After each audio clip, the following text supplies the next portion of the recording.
In Buddhism, we speak of meditation as an act of awakening. To awake is to be awake to something. To be awake to the fact that the earth is in danger, and living species on earth are also in danger. And that should be a collective awakening in order to have enough strength for a change. One of the things you've said in your talks is about, and you were just saying earlier about the Earth, planet Earth, our Mother Earth, is not the same as the environment. And you said we need to go beyond environmentalism and beyond just having environmental activists. Can you just tell us a bit about what you mean by that? If you are only you and I am only me, and we are two different entities, how can communication is possible? So when you wake up and you see that the earth is not just the environment, the earth is in you, you are the earth. You touch the nature of interbeing. At that moment you can have real communication with the earth. That is the highest form of prayer. The one who pray, the one who is prayed to are not two. So in that kind of relationship, we have enough love, strength, awakening in order to change our life. Changing is not just changing the things outside of us. First of all, we have to get right view. Right view is kind of view that transcends all notions, including the notion of being and non-being, creator and creature, mind and spirit. And that kind of insight is crucial for transformation and healing. And only when you have that kind of right view, right insight, discrimination is no longer there, and there will be deep communion, mutual understanding, and every good thing will come from it. Because discrimination brings about fear, separation, hate, anger. And the root is the wrong view that you and the earth are two separate entities. The earth is only the environment. You are in the center, and you want to do something for the earth in order for you to survive. That is a non-dualistic, a dualistic way of seeing. So to breathe in and to be aware of your body and to look deeply into your body and to realize that you are the earth and your consciousness is also the consciousness of the earth, and that consciousness can be liberated from wrong views, and you are doing what Mother Earth is expecting you to do, to get enlightened in order to become a Buddha and to help other living beings, not only on Earth but in other planets. So the environment, we should not think of the environment as something apart. Not to cut the tree, not to pollute the water, that's not enough. And I think all activists have to get a spiritual practice in order to help them to suffer less, to nourish the happiness in them, and to handle the suffering in them, so that they will be effective in trying to help the world, people. With anger, frustration, you cannot do much. You might make the situation worse. If we have enough mindfulness, concentration, and we go get insight, and the insight is that the kingdom of God is on earth. The kingdom of heaven is on earth. And if we get that insight, we see that the earth is not only the environment. The earth is us. And taking care of the earth, we take care of ourselves. And many people get sick today because they get alienated from Mother Earth. They forget that they are on earth. They have a body that is given them by Mother Earth. And the practice of mindfulness helps us to go back to our body and touch Mother Earth inside of our body and touch the earth outside of our body. And that practice can help heal people. So the healing of the people should go together with the healing of the earth, and that is the teaching. A religion that is not based on dogmas and belief in the things we cannot verify. It is possible to have a kind of spiritual practice that is based on evidence. Like when we say that earth, the great earth is a beautiful bodhisattva. We are not creating anything from our mind. And this is something that everyone can check, that the great earth is a real bodhisattva.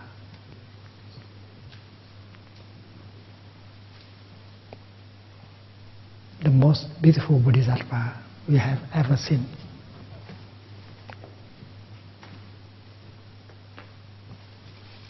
You don't need a belief. It is the reality, it is the fact that the earth is giving life, and she is very beautiful. When you look around, you don't see any Buddha or Bodhisattva as beautiful as our planet.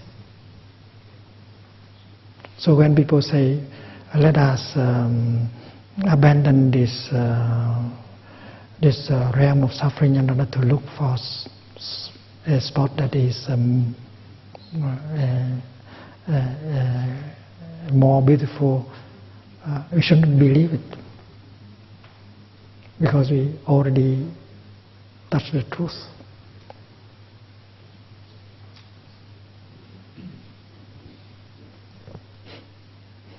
And when we say that this bodhisattva has the talent, the virtue of endurance, of stability, of solidity, that is the truth. This bodhisattva has the virtue of non-discrimination, that is the truth. She can embrace everyone, everything, she never discriminates. That is the truth.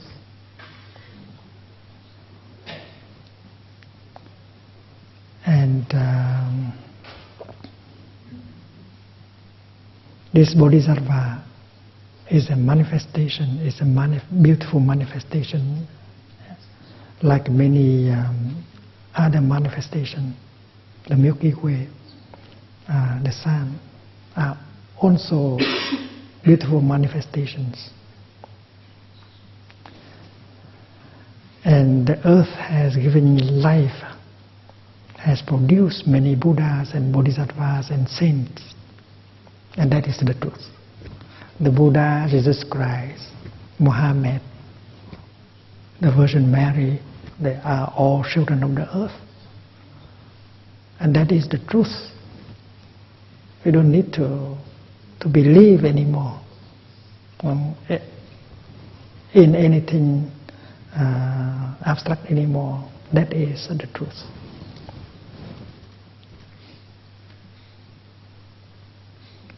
And we believe, we see that the earth, if she is possible to offer life, because she has non-earth elements in her. If she does not have the sun up there, how can she be able to offer life, create life? So the sun is on earth. And we know that many stars have sent us their contribution. Mankind is made of stars. The dust that we are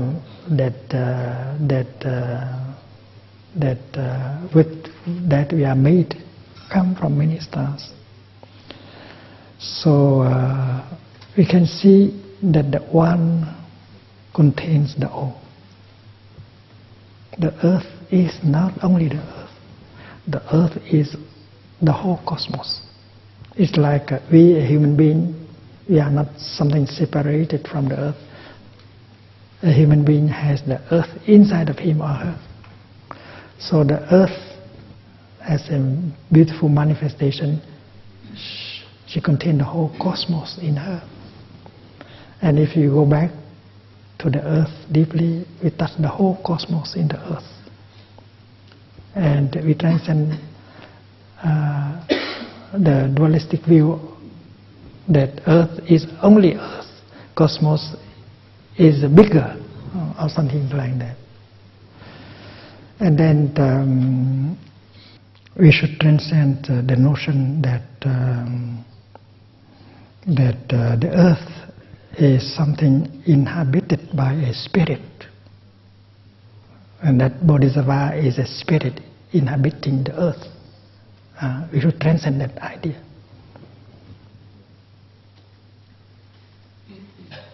We do not worship a spirit that stays behind the earth, because we know that we are not caught in the idea that there are two things: the earth, which is a material thing, and the spirit of the earth, which is a non-material thing that inhabits the earth. Because our notion of mind and matter are just notions. We should be able to transcend both notions. And when we can realize that the earth cannot be described either by the notion of matter or mind, when we recognize the virtues, the talent, the beauty of Mother Earth, because something is born in us, some kind of connection, some kind of love is born. We admire, we love, we want to be connected. That is the meaning of love. To love means to be one with it, to admire, to adore. So that is the kind of sentiment that is born from your contact with the earth.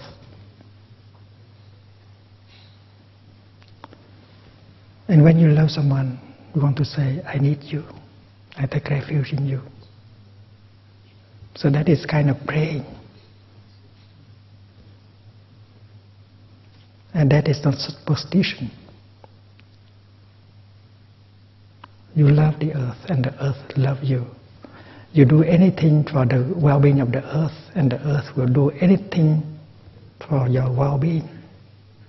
And that is the kind of outcome from that kind of relationship. So it begins with mindfulness, that you are there as a child of the earth, that you carry Mother Earth within you. Mother Earth is not outside of you, she is inside. Mother Earth is not just your environment. You are part of Mother Earth. And that kind of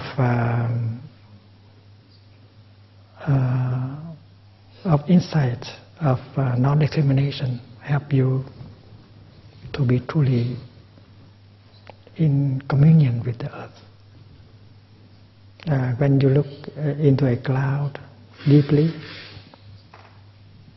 even if you do not use sophisticated scientific instrument, you can touch the nature of no birth and no death of the cloud.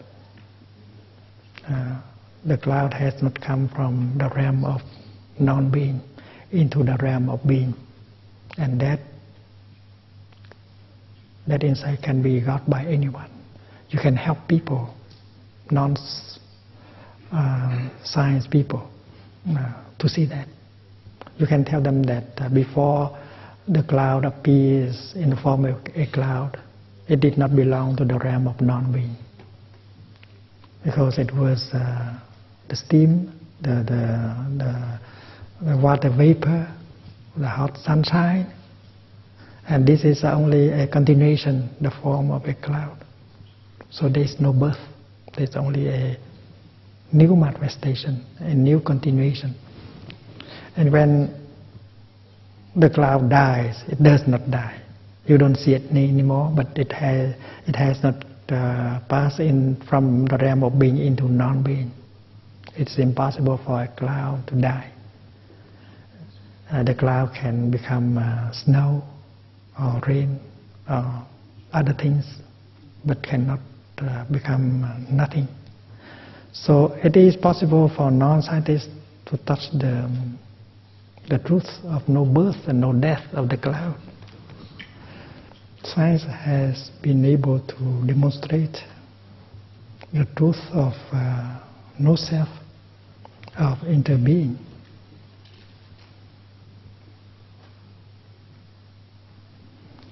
But scientists have not been able to apply that kind of insight into the realm of organizing our daily life, our society. So far, the insight of science have been applied in technology. That can be sometimes very helpful, but sometimes not helpful. But when the scientists work together with the yogi, they may change their way.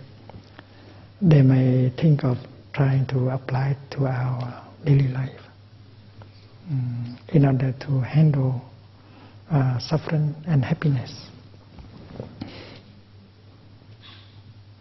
There are those of us who agree on the truth of impermanence,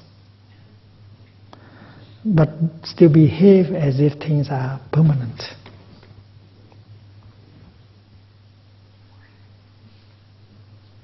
So that is common for scientists and non-scientists. So we hope that one day scientists will be able to apply these kind of findings, non-self, into being, no birth, no death, into daily life. We need the time in order to meditate and to apply this insight into our daily life. We need to do like in the Buddhist tradition, to have the time together, to do walking meditation, to do sitting meditation, to do Dhamma exchange, in order to deepen our understanding and to try to apply this kind of insight into our daily life. I think we need a real awakening, a real enlightenment. We have to change our way of seeing things. We have to change our way of thinking and seeing things. And this is possible. We have not tried really on that respect. Every one of us, whether we are school teachers, father, mother, brother, sister, or journalist, we have to do it in our own way, producing awakening, producing enlightenment, and bring right view into the mind of people, because right view brings happiness. Bring right view, release the suffering, and in a very concrete way. And that is why we need to sit down like this and find ways, very concrete, to help. And there are plenty of us who are activists, who are eager to do something. And we should go this way. We should begin with ourselves. We should begin with removing our wrong views so that we can suffer less. And when we suffer less, we can be more helpful. We can help people to change. We know that many civilizations in the past have vanished, and this civilization of ours can vanish also. The earth will take 1 million years in order to help recreate another civilization. So it's not a problem with the earth, because she has enough patience and endurance and she can wait. But for us, human beings, we do not have that kind of endurance and insight and courage, and we can lose our hope, and we can get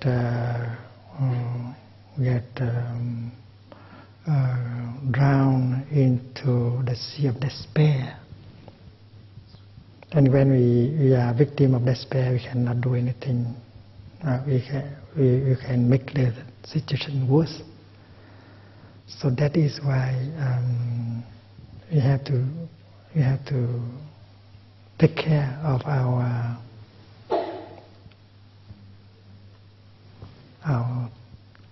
insight, our thinking, our mind first. And that is why meditation is something very important.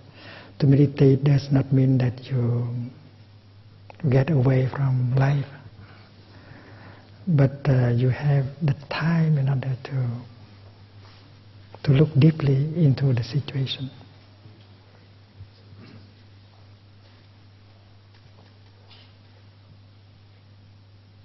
To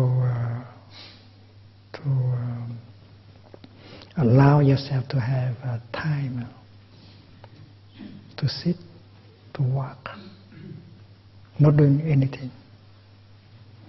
Just look deeply into the situation. Look into our mind and find ways to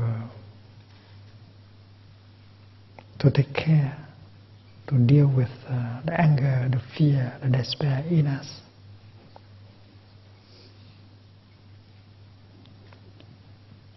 And if we do not do that, other things we do will not bring any result. So to meditate is the most basic, crucial thing to do. You have to get out of despair. You have to get the insight, the non-fear. You have to